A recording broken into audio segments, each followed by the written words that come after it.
நம்ம இப்போ வந்து முறுக்கு செய்யலான்னு இருக்கோம். அதுக்காக 1 கிலோ பச்சரிசி எடுத்து வச்சுருக்கேன். இந்த ஆழாக்கில் அளந்து போட்டுக்கலாம். இதில் 1 2 3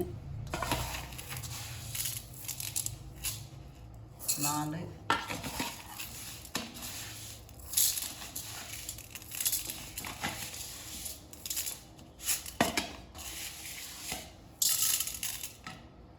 5. இதில் 5 போட்டால் 1 கிலோ அரிசி. இந்த ஆழாக்கில் ஒரு ஆழாக்கு உளுந்து எடுத்துக்கலாம். இப்போ வந்து உளுந்து வந்து ஒரு பாதி அளவுக்கு வறுத்து எடுத்துக்கலாம். அரிசி வந்து தண்ணி ஊற்றி 4-5 வாட்டி கழுவிட்டு ஊற வச்சுக்கலாம். ஒரு 2-3 மணி நேரம் ஊற வச்சுக்கலாம். ஊற வச்சுட்டு அதுக்கப்புறம் எப்படி செய்யறதுன்னு பார்க்கலாம். அரிசி வந்து 4-5 முறை கழுவி எடுத்துட்டு இப்போது தண்ணி ஊற்றி ஊற வச்சுருக்கேன். 3 மணி நேரம் ஊறட்டும். பச்சரிசி தான் போட்டிருக்குது. இந்த உளுந்து வந்து வறுத்து எடுத்துக்கலாம். அரிசி ஊற வச்சு 3 மணி நேரம் ஆயிடுச்சு. ஏற்கனவே 4 வாட்டி கழுவிட்டேன். இப்போ இந்த தண்ணியை க்ளீனாக வடித்து எடுத்துக்கலாம். எடுத்துட்டு ஃபேன் காற்றுல காத்தாறு போட்டுடலாம். தண்ணி நல்லா வடித்து எடுத்துகிட்டு வந்துட்டேன். சாதம் வடிக்கிற மாதிரி தண்ணி நல்லா இருந்துச்சு. இப்போ வந்து ஒரு துணி போட்டு துணியில் காய வச்சுக்கலாம். துணி போட்டு துணி மேலே கொட்டி இருக்க அரிசியெல்லாம் இப்போ பளிச்சுன்னு காய போட்டுக்கலாம்.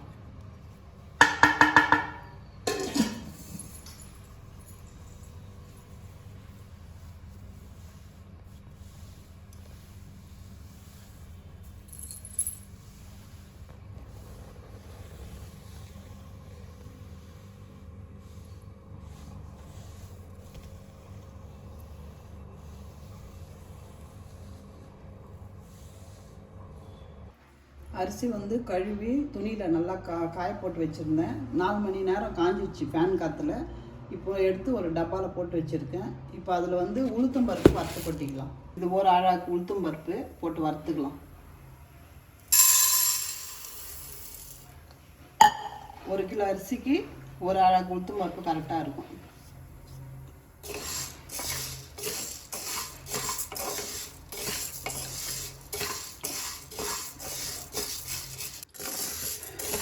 உளுந்து வந்து வறுந்துருச்சு. ஒரு 50-60% வறுந்துருக்கு போதும். இப்போ வந்து இதில் வந்து 50 கல்லை போட்டுக்கலாம். உடச்சி கல் ஒரு 50 கிராம் எடுத்து வச்சுருக்கேன். அது இதில் போட்டுக்கலாம். உளுத்தம் பருப்புல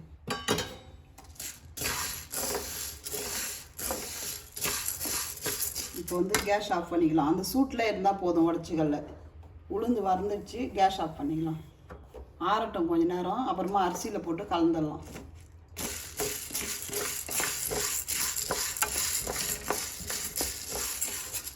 நல்லா ஆறட்டும். ஆறின பிறகு அந்த அரிசி காய வச்சுருக்குன்னா அதில் போட்டு கலந்துட்டு மிஷினில் எடுத்துன்னு போய் நைஸாக அரைச்சி எடுத்துன்னு வந்துடலாம்.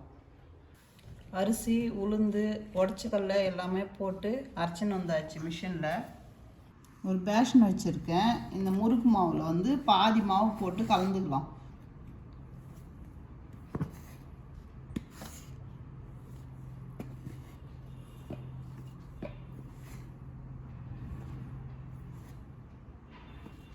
ஒரு ஸ்பூன் அளவுக்கு சீரகம் போட்டுக்கலாம். கையில் நசுக்கி போட்டுக்கலாம்.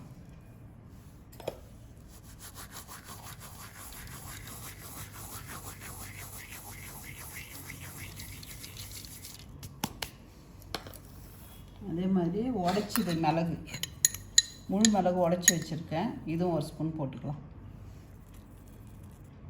ஒரு ஸ்பூன் 1.5 ஸ்பூன் போட்டுக்கலாம். கரெக்டாக இருக்கும். 1.5 ஸ்பூன் போட்டுக்கலாம். அப்புறம் உப்பு ஒரு ஸ்பூன் போட்டுக்கலாம். சால்ட் உப்பு.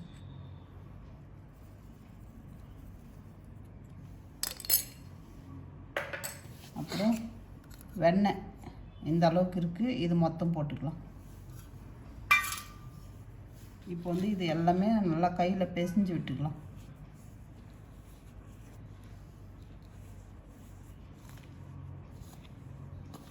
மிளகு, சீரகம், அப்புறமா வெண்ணெய், உப்பு எல்லாத்தையும் போட்டு சும்மாவே கலந்தாச்சு. எல்லாமே கலந்துருச்சு. இப்போ வந்து பச்சை தண்ணி ஊற்றி பிசைஞ்சிக்கலாம். மாவு கொஞ்சம் கொஞ்சமாக ஊற்றி பிசைஞ்சிக்கலாம்.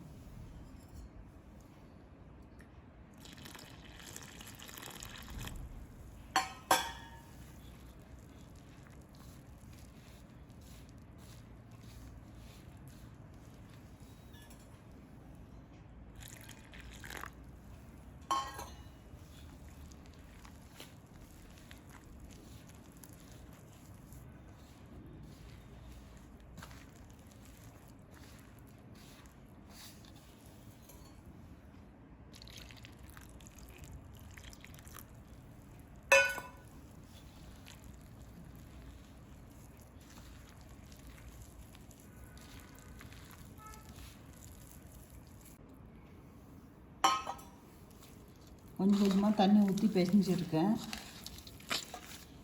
கரெக்டாக இருக்கும் பார்ப்போம்.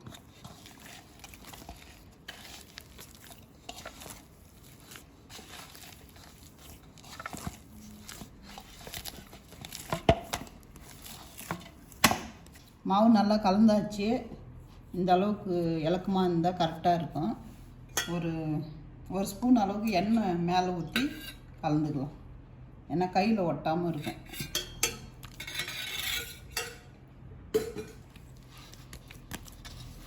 காஞ்சி போகாமல் இருக்கும். அதனால தான்.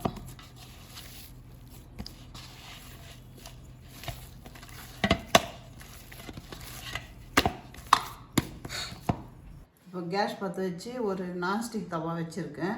இப்போ அதில் எண்ணெய் ஊற்றிக்கலாம்.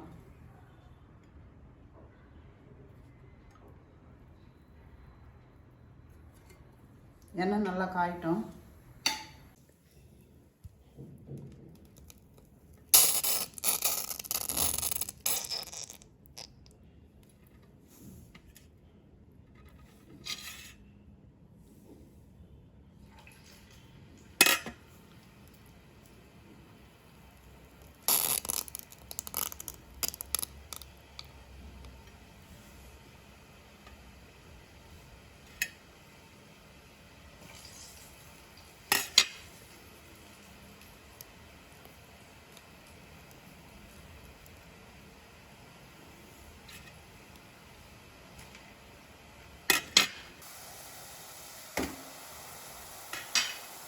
நல்லா வேகட்டும். கொஞ்ச நேரம் வெயிட் பண்ணலாம்.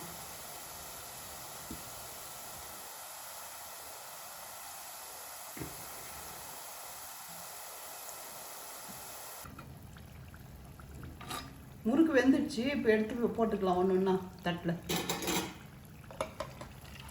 இந்த பபுள்ஸ் எல்லாம் அடங்கிடுச்சுன்னா வெந்துடுச்சுன்னு அர்த்தம்.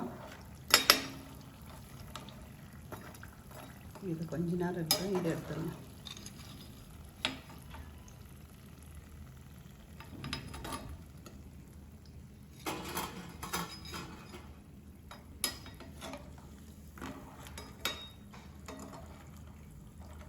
பாதி மாவு போட்டு இந்த 2 அச்சும் தனித்தனியாக போட்டு முறுக்கு செஞ்சாச்சு. இந்த அளவுக்கு வந்திருக்கு. சாப்பிட்டு பார்த்தேன், ரொம்பவே நல்லாயிருக்கு. நீங்களும் ட்ரை பண்ணி பாருங்கள். உங்களுக்கு பிடிச்சிருந்தா லைக் பண்ணுங்கள், கமெண்ட் பண்ணுங்கள், ஷேர் பண்ணுங்கள், சப்ஸ்கிரைப் பண்ணுங்கள்.